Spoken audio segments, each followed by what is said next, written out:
apakah hasil pemilu itu sah, maka ada di MK. Itu Undang-Undang Dasar 45. Ya, Kami soal paham. dalil itu mau dibawa ke soal angket, saya punya keyakinan itu inkonstitusional. Ya. Apa itu dasarnya? inkonstitusional.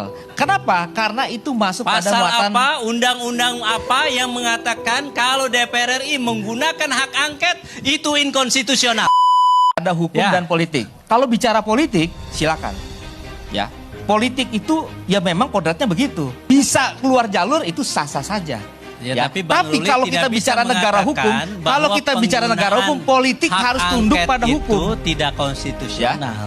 Jadi penggunaan hak angket, Hak angket oleh DPR itu, RI hak saat angket ini ada. untuk melakukan penyelidikan terhadap potensi pelanggaran dalam penyaluran bansos oleh eksekutif oleh rezim, maka itu adalah hak konstitusional DPR RI untuk melakukan penyelidikan Ya, terhadap eksekutif. Di mana Begini. salahnya? Ini Apa pasal dan undang-undang Ini yang kan yang- melarang DPR RI untuk melakukan penyelidikan terhadap eksekutif yang melakukan pelanggaran terhadap undang-undang?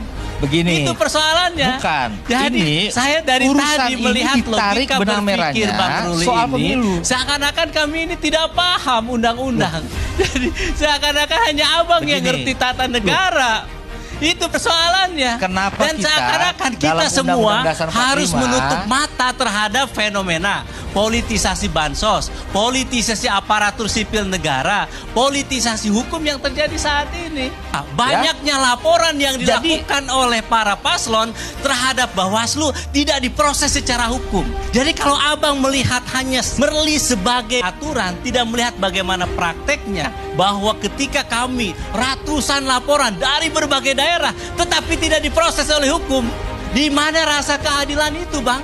Ketika MK di awal bermasalah, distrust publik terhadap MK, di saat juga Bawaslu laporan banyak dari berbagai daerah tidak diproses. Apa salahnya DPR RI ini, lembaga perwakilan rakyat, menggunakan haknya yang ada di MD3 untuk menggunakan hak angketnya untuk melakukan penyelidikan? Kenapa? Karena ada distrust terhadap lembaga-lembaga itu.